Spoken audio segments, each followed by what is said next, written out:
아유 죄송합니다. 네, 감사합니다. 네. 들어가세요. 주인공 정수는 주유소에 들렀다 차를 타고 다시 이동하던 중 갑작스러운 터널 붕괴 사고로 인해 터널 안에 갇히는 신세가 됩니다. 처음엔 정수의 구조에 집중하여 많은 시민들의 응원이 이어졌지만 점점 한 생명의 구조보다는 정치적인 이슈로 소모되고 있었죠. 그러다 가까스로 35일 만에 극적으로 구조된 주인공. 생사가 오가는 급박한 와중에도 기자들은 기사를 쓰기 위해 계속 괴롭혔고 헬기를 띄워 병원으로 빨리 이송해도 모자랄 판에 장관이 아직 도착하지 않았다며 띄우려던 헬기를 막아서기까지 합니다. 장관이 바로 앞까지 오셨는데 조금만 있다가 제정신입니까 지금? 저 본부하고 다 얘기됐거든요. 점점 빡쳐가는 구조대장. 그러다 결국 마지막까지 참고 참던 그는 한 기자의 질문에 폭발해버리고 맙니다. 그러니까 이정수 씨께서 지금 뭐라고 말씀하신 것 같은데 세상을 향한 첫 말씀이신데 뭐라고 하셨나요? 다 꺼져 이 개새끼들아! 순식간에 쌓여지는 분위기. 그리고 슬쩍 올라간 정수의 엄지. 라고 이분이 말씀하셨습니다. 이곳에 모인 사람들에게 지금 당장 중요한 것이 무엇인지 일깨워주는 가슴이 뻥 뚫리는 사이다 장면이었습니다.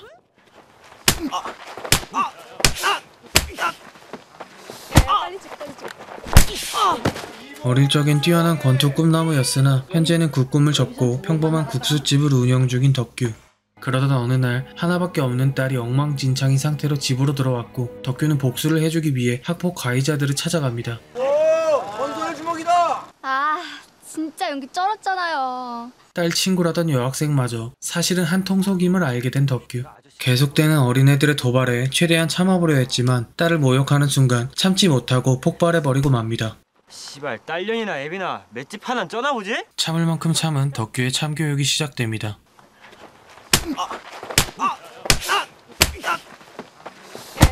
건방진 애들은 역시 매가 약이죠.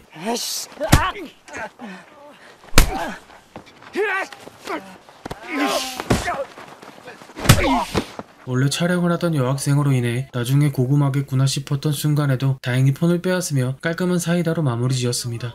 사실은 덕규 또한 어릴 때 학폭맨이라는 점만 빼면 구이보다는 높았을 것 같네요. 또한 저는 덕규의 스토리만큼 친구인 상훈이의 스토리에서 더 큰 사이다를 느꼈는데요. 실질적인 학교의 일장이었지만 돈 많은 진호의 쫄따구 노릇을 하며 자존심보다는 돈을 택했던 상훈. 둘이 한번 싸워볼래? 애들 다 모아놓고 이기는 사람한테 내가 이 돈 줄게. 그리고 이 관계는 학창시절이 끝난 후에도 계속되었고 이제는 완전히 친구가 아닌 상하관계가 되어 진호의 행동은 더욱더 도를 넘어서 갔죠. 네 진짜 싸움 실력이 어느 정도 될 것 같냐? 들어오라 그래. 상훈이의 싸움 실력이 궁금하다며 보디가드와 싸움을 붙이려는 진호.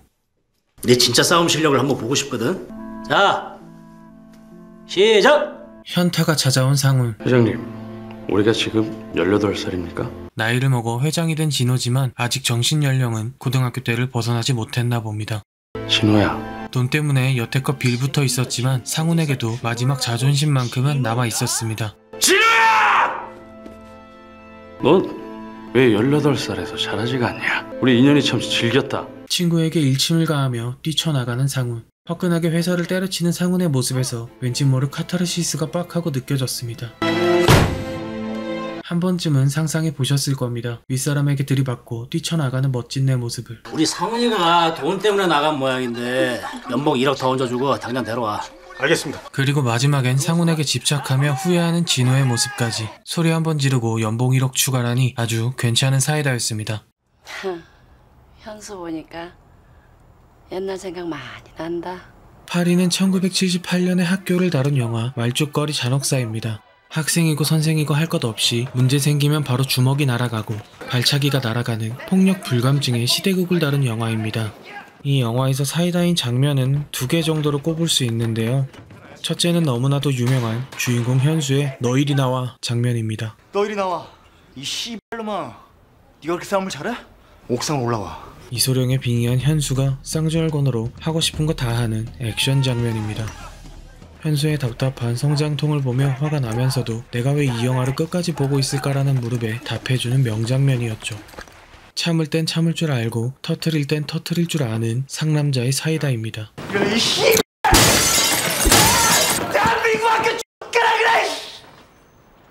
또 다른 사이다 장면은 제가 개인적으로 상당히 좋아하는 장면인데요. 영화의 조연으로 나오는 또라이 찍새의 사이다 장면입니다. 친구 대가리를 모나미 볼펜으로 찍어버린 후 퇴학이 거의 확실시된 찍새.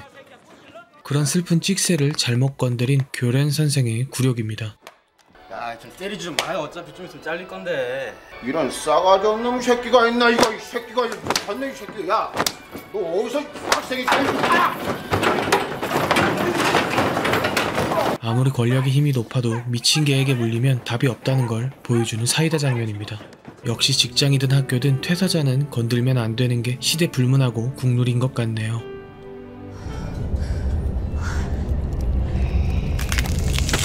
터널 끝나면 들어간다. 부산행하면 가장 먼저 떠오르는 사이다 장면은 역시나 마동석의 테이핑 액션입니다. 쓰레기 같은 인간들 속에서 주인공보다 훨씬 성격이 좋은 이타적인 캐릭터였죠. 이거 아저씨가 만든 거야? 맞잖아. 아니야? 하지만 제가 부산행에서 가장 좋아하는 사이다 장면은 따로 있습니다. 정신같이 허구한 날 다 퍼주기만 하더니. 그건 바로 할머니의 참교육인데요. 부질없게 떠난 언니를 보며 이렇게 허망하게 떠날 거 왜구리 아둥바둥 살았을까에 대한 현타를 느낍니다. 처음엔 분명 좀비가 더 무서웠는데 가면 갈수록 인간들이 더 무섭다는 걸 깨닫게 되는 거죠.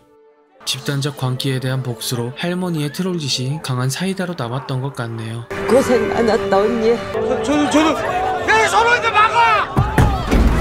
호불호가 분명히 갈리는 트롤짓과 같은 사이다지만 저는 영화의 내용 자체가 계속해서 이기적인 집단들 속에서 이타적인 사람들만 희생당하는 고구마 연출이라 불만이었는데 이 한방으로 막힌 속이 뻥 뚫렸던 것 같습니다.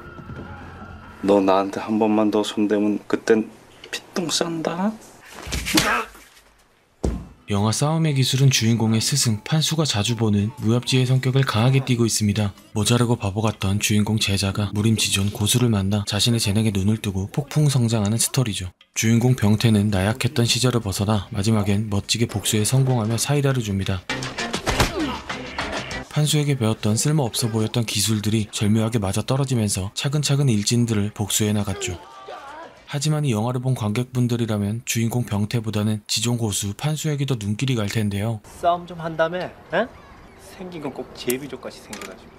너 피똥 싸고 기저귀 찬다. 원똥? 이런. 소독시켜줄게. 그냥 평범하게 볼 수 있는 동네 어르신의 모습인데 하는 짓은 극악무도하고 잔인하기 그지없죠. 하지만 다행히 당하는 애들이 전부 다 쓰레기고 양아치인 놈들이라 거부감 없이 편한 사이다를 줍니다. 원위치. 주로 약자로 분류되는 나이든 사람의 반전 매력은 아주 짜릿한 희열을 주는 것 같네요. 개처럼 밀려온다! 무슨 말이든 주면라! 넌 나에게 모욕감을 줬어. 보스에게 모욕감을 줬다는 이유로 억울하게 버림받고 인생 막장이 되어버린 선우입니다. 이 영화에서 가장 사이다인 장면을 꼽으라면 세 가지 장면을 꼽을 수 있는데요. 운전해보신 분들이라면 한 번쯤 꼴받는 상황이 오는데 그때마다 저는 영화 속 이 장면을 떠올리곤 합니다. 아저씨! 개떡같이 운전하는 놈들을 좁혀는 상상, 30초 만에 길이의 무법자들을 정리하고 마지막엔 차키까지 빼서 시원하게 날려버리는 완벽한 마무리. 19년 전 영화지만 도로 위의 사이다는 아직 이 장면을 따라올 영화가 없는 것 같네요. 두 번째 사이다 장면은 자신을 담궜던 백사장을 찾아가 되갚아주는 복수의 장면입니다. 선우는 복수를 하기 위해 찾아갔지만 방심을 한 건지 성공을 내주고 마는데요. 선우씨. 난 아주 개떡같이 봤구만. 인생은 고통이야. 몰랐어? 하지만 아무리 황정민이 세다고 해도 칼든 놈이 총든 놈을 이길 순 없었죠. 황정민이 이 영화에서 특별 출연으로 딸랑 5분 나오는데 솔직히 처음 볼 땐 주연인 줄 알았습니다. 지금 봐도 연기는 미친 것 같네요. 마지막 장면은 별 가짜는 이유로 선우를 담그려다 역으로 털려버리는 엔딩 장면입니다. 아니, 그런 거 말고 진짜 이유를 말해봐. 넌 나에게 모욕감을 줬어. 아니 그런 거 말고 진짜 이유를 말해봐요. 선우에게 대했던 방식 그대로 선우는 보스에게 돌려줬고 결국 선우는 돌이킬 수 없는 강을 건너고 말았죠. 이러지 마라. 한국 느와르 하면 빼놓을 수 없는 달콤한 인생, 단순하면서 시원시원한 사이다 액션이 마음에 들어 5위를 주게 되었습니다. 여러분들은 모릅니다. 죽음을 불사하는 한전의 걸음이었습니다, 재판장님. 영화 암살엔 독립운동가 흉내를 내는 쓰레기 같은 쥐새끼 한 마리가 있습니다. 선생님을 정말 좋아하고 존경했습니다. 없던 걸로 하세요. 어떻게 저를 의심하실 수가 있습니까? 일본 놈보다 더 나쁜 놈이 친일파라는 말이 있듯이 영화 내내 염석진은 일본군의 앞잡이 노릇을 해오죠. 신도신부가 유혹까지 살았다! 아소코다! 고문을 받아 살기 위해 친일을 한 건 어쩔 수 없다고 쳐도 당연히 독립 후에는 이런 친일 행위에 대한 처벌을 받아야 하는데 수려한 언변과 증거 불충분으로 벌금형만 받고 풀려났습니다. 독립된 지도 벌써 4년, 이제 독립 이전의 일을 기억하는 이들은 거의 죽고 사라졌습니다. 하지만 염석진이 잊고 있던 사람이 있었으니 그것은 바로 안호균이었죠. 안호균 몰랐으니까, 개방될지 몰랐으니까 알면 그랬겠나? 16년 전이 뭐 염석진이 밀정이면 죽여라. 독립은 끝났지만 독립군들의 활동마저 끝난 것은 아니었습니다. 해방될 줄 몰랐음에도 독립군 분들이 열심히 활동을 했기에 제가 지금 편하게 앉아서 유튜브 영상을 만들 수 있겠죠. 독립군 분들에게 감사하며 염석진이 죽는 장면을 사위로 올렸습니다. 에이씨, 아저씨, 요즘 애들은 한성질 하거든요. 예? 그 애가 커서 된 게 나다, 이 존만 새끼야. 3위는 영화 베테랑과 더불어 한국 경찰들이 가장 좋아하는 영화 강철중 공공의 적입니다. 강철중은 박봉을 받는 경찰이란 직업에 회의를 느꼈고 태도 또한 불량했지만 나쁜 놈들 때려잡겠다는 정의감 하나만큼은 최고인 경찰입니다. 첫 번째 사이다 장면은 주제도 모르고 선 넘는 양아치 일진을 한 방에 KO 시키는 장면입니다. 고딩 싸움에 갑자기 칼을 꺼내들어 어쩔 수 없이 제재에 들어가는데요. 형이 말했잖냐, 무기 없이 주먹이라고. 안 비키면 당신도 죽어. 실제로 맞다이 뜨면 체급 차이로 인해 한 주먹거리도 안 되는 고딩들을 그동안 미성년자라 봐주고 있었다는 걸 슬쩍 드러내는 장면이었죠. 두 번째 사이다 장면은 상대 악역인 코뿔소와의 장면입니다. 이 씨발놈 비겁하게. 코뿔소는 잘나가는 조폭답게 그럴듯한 나름의 철학을 갖추고 있었는데요. 그거 아십니까? 다른 말로 하면 조직 깡패인데 이조 시대에도 있었고 로마 시대에도 있었고 사람 사는 곳에 없어지지 않고 늘상 있는 거. 하지만 마지막엔 강철중이 이를 반박하며 정당한 척하는 코뿔소의 철학을 그대로 반격해 주었습니다. 조선시대에도 로마 시대에도 깡패만 있었냐? 강력계 형사도 있었다. 개자식아! 세 번째 사이다 장면은 강철중이 아닌 제가 좋아하는 형사 반장의 장면인데요. 안 계신다잖아요. 들려나가시겠어요? 일단 이거 전해주시고요. 가만히 명함이. 잡상인 취급을 받으며 쫓겨나가는 장면에서도 수갑과 총을 꺼내며 젠틀하게 협박하는 신사적인 모습. 몇 살? 죽여볼라. 마지막엔 칼잡이 김남기를 상대로도 전혀 밀리지 않고 그대로 돌려주며 사이다를 선사해줬습니다. 다시 볼 때마다 편한 마음으로 사이다를 느낄 수 있고 좋아하는 영화다 보니 3위를 주게 되었습니다. 개인적으로는 공공의 적을 상당히 좋아하는데 왜 범죄도시처럼 계속 시리즈가 나오지 않는지 굉장히 아쉽습니다. 내가 뒤돌아보면 넌 죽는다. 말뜨기 위해. 살아있네. 영화 범죄와의 전쟁은 말단 공무원이던 최익현이 조폭들의 대부가 되는 과정을 다룬 영화입니다. 그래서 점점 위상이 높아짐에 따라 최익현의 입장에서 사이다적인 상황이 자주 연출되고 나는데요. 그 첫 시작은 공무원 시절에 자신을 총알바지로 세웠던 옛 상사를 엿먹이는 것부터 시작했죠. 이 새끼 지혜네. 우리 봉구씨 코 푸는 거 좋아한다 아닙니까? 제가 한번 보내드릴까 예. 이런 자식 때리지 마. 최익현에겐 든든한 뒷배가 있어 더 이상 무서울 건 없었습니다.